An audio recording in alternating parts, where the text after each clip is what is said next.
Alors, nous commençons notre étude hebdomadaire sur la paracha, basée sur un enseignement de Rabbi Nachman, dans le but de le ramener à une expérience, une situation à laquelle nous sommes confrontés dans l'éducation de nos enfants. Cette première étude est donc sur Bereshit, et le thème choisi est comment éduquer notre enfant à dire la vérité. Nous sommes tous dans le désir d'éduquer nos enfants à cette valeur qui a une portée universelle. Le problème est comment. Il paraît évident que si l'enfant est surpris à mentir ou à nier un acte réprimandable, le parent va sauter sur l'occasion pour lui faire avouer et lui faire dire la vérité. En général, le parent insiste même lourdement, suivant l'argument que « faut avouer à moitié pardonner », comme dit le dicton, inspiré entre parenthèses d'une phrase de nos sages qui dit que Hachem est miséricordieux avec celui qui avoue et se repentit. Le fait de dire la vérité va adoucir en quelque sorte une punition qui attend l'enfant. C'est une manière de faire qui peut marcher, mais elle va dépendre de plusieurs facteurs dont on parlera à une autre occasion. Et donc, parfois, ça ne marche pas. Auquel cas, ça va même empirer la situation, qui peut finir par des cris et des pleurs du style tu mens, je ne te fais plus confiance, tu vas regretter, mais non, c'est pas moi, c'est l'autre. Bref, ça va entraîner une bataille qui va devenir la guerre des 100 ans, parce qu'elle va rebondir à chaque occasion. Ce que je voudrais proposer ici, c'est un comportement plus général qui peut englober un maximum de catégories de situations relationnelles. Et si vous l'appliquez, vous aurez encore plus de chances à amener votre enfant à dire la vérité sans aucun rapport de force. Alors, on va commencer par l'enseignement que nous allons étudier ici, qui concerne les 3 premiers mots de la Torah, qui sont Bereshit, Bara, Elohim. Le commentateur Baal HaTurim nous dit les dernières lettres de ces 3 mots forment le mot Emet, qui signifie vérité. Il s'agit donc de comprendre pourquoi justement ces 3 premiers mots de la Torah font allusion au Emet, à la vérité. Alors, je me réfère ici à un enseignement de Rabbeinu à propos de ces 3 premiers mots. Pour cela, on va poser 2 paliers avant d'arriver à l'idée principale. Et donc, en résumé, la première idée est que le monde est appelé le monde du mensonge. L'homme lui-même est plein de mensonges. Mais pour que le monde soit créé, il faut que ses fondements les plus profonds soient vérité. Sinon, le monde et l'homme ne peuvent pas exister car le mensonge n'a pas de base.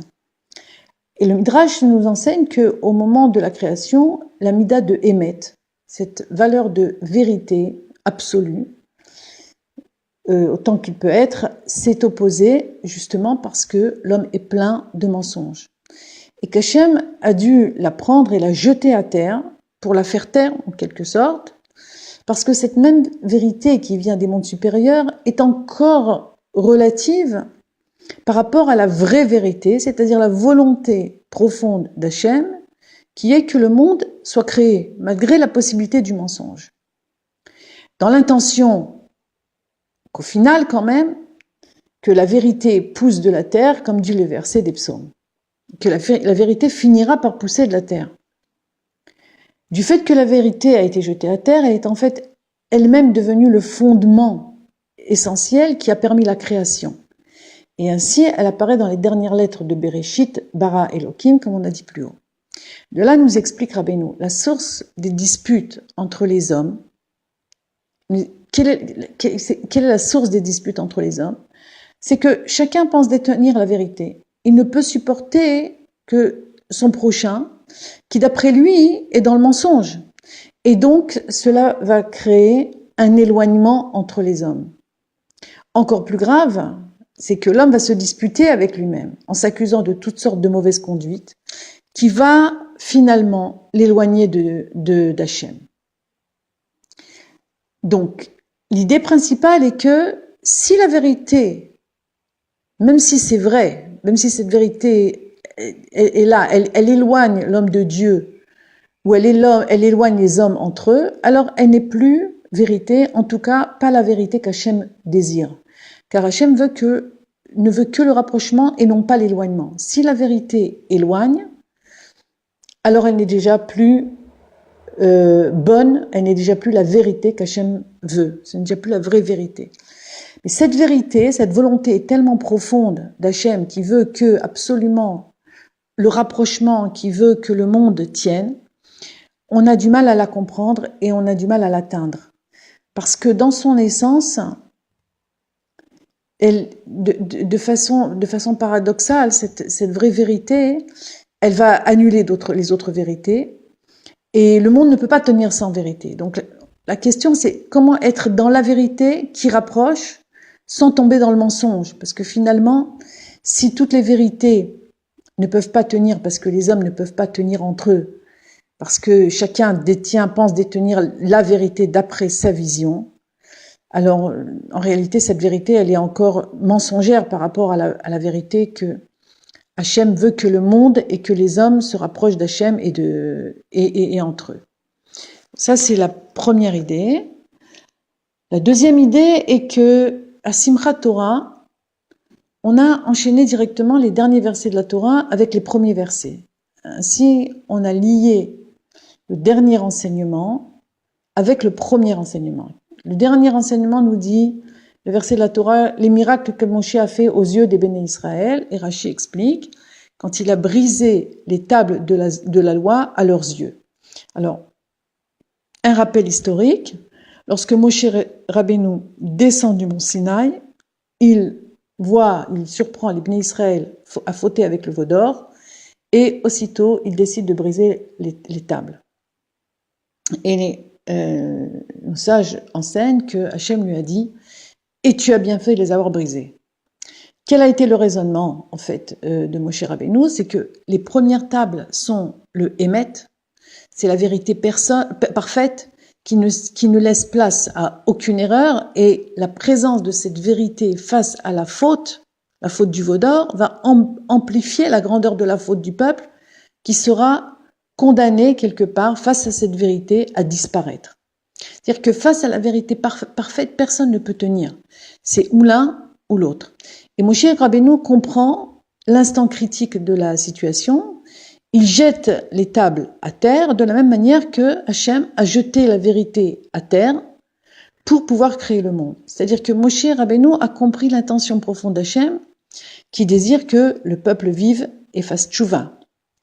Et ainsi donc Hachem a acquiescé son acte. Et donc il fallait qu'il lâche cette vérité parfaite pour sauver le peuple et lui trouver un moyen de se réparer. Ce sont les deux idées principales. Il y a encore beaucoup de choses autour de ces deux notions, mais disons que ce sont les deux idées principales. Donc j'en reviens à ma question de départ. Ma question de départ, c'est comment éduquer nos enfants à dire la vérité d'après ce schéma, d'après ce modèle qu'on vient de voir par rapport à Hachem quand il a créé le monde et par rapport à Moshe Rabbeinu quand il a vu que le peuple avait fauté. En tant que parents, on doit savoir qu'on détient en quelque sorte la vérité par rapport à nos enfants. J'ai vu qu'il a frappé son frère, je sais qu'il a mangé quelque chose sans permission, qu'il a cassé un jouet ou un objet, etc., etc. Mais l'enfant aussi, il sait que je sais. Pour un enfant, un parent représente la vérité. Même si, et d'autant plus que c'est terrible pour lui parce qu'il ne sent pas qu'il va pouvoir tenir devant cette terrible vérité. Donc, qu'est-ce qui va se passer? C'est que l'enfant, de façon naturelle, il y a un mécanisme qui va se mettre en place, et c'est un mécanisme de défense naturel qui va se déclencher afin de se protéger. Parce que l'enfant, il va chercher d'abord à se protéger de cette vérité. Je l'ai surpris à faire quelque chose de pas bien, de casser un objet, etc. Sa réaction va être de se protéger, et donc, qu'est-ce qu'il va faire? Il va mentir. C'est son moyen, c'est son mécanisme de défense. Pour échapper à cette condamnation, à la terrible condamnation, même si en tant que parent, je n'ai pas l'intention de lui donner une punition si grave. Mais ce qui est important, c'est comment la chose est représentée dans l'esprit de l'enfant. Donc il ment. Si le parent reste préoccupé avant tout que la vérité soit dévoilée, il va rester attaché à un jugement sur du factuel et donc entrer dans un rapport de force avec l'enfant. Tu as fait ou tu n'as pas fait. Et qui va dire qui dit la vérité, puisque l'enfant, pour lui, même s'il ment, il va dire, et pour lui, c'est sa vérité. Ce rapport de force va faire en fait l'effet inverse, c'est-à-dire que ça va renforcer le mensonge, parce que l'enfant va rester sur sa défensive. Et donc, créer un éloignement entre le parent et l'enfant, parce qu'ils sont maintenant dans la dispute, parce que l'enfant ne voudra pas avouer la vérité. Si mon souci en tant que parent est de faire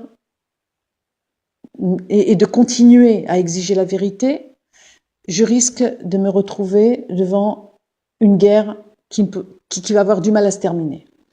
Donc mon souci doit être de faire en sorte de baisser le mécanisme de défense, avant tout, afin de donner à l'enfant la possibilité de se rapprocher et avouer sa faute. Imaginons que l'enfant soutient que non, il n'a pas fait cette bêtise dont il est accusé.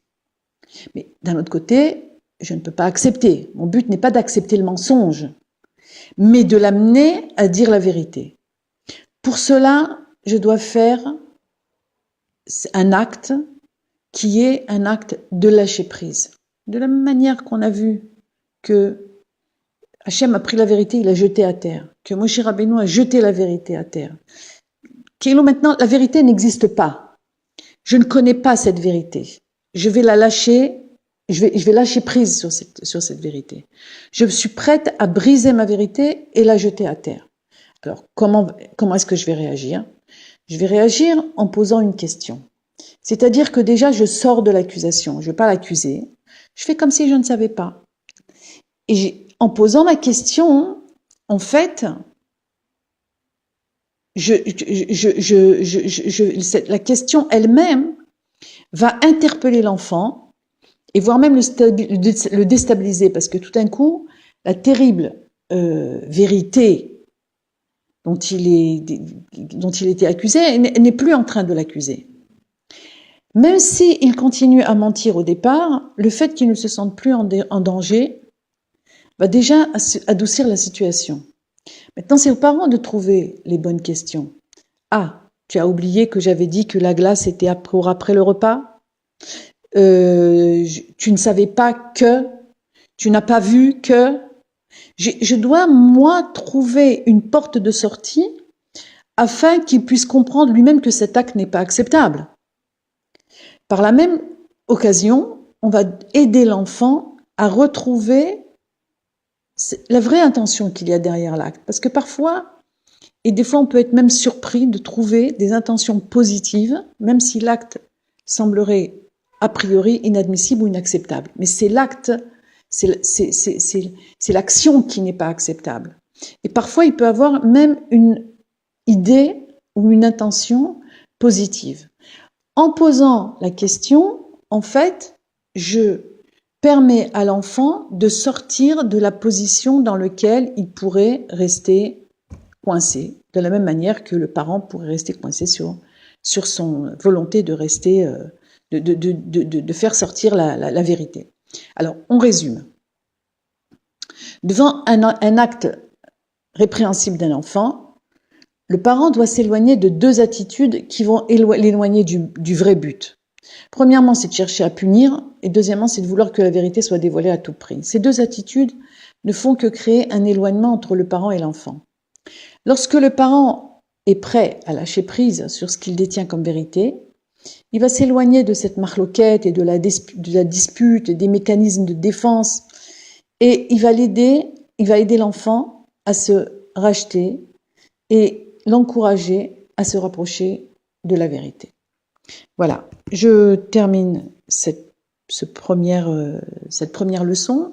Maintenant, s'il y a des questions, je suis prête à répondre. Si les choses n'ont pas été suffisamment claires, il n'y a pas de problème. J'ai dû quand même raccourcir l'enseignement de Rabbeinu pour pouvoir arriver en fait à l'idée principale. Donc, si vous avez des questions, ce sera avec plaisir. Voilà. Merci pour votre écoute et Bezrat Hashem, à une prochaine rencontre.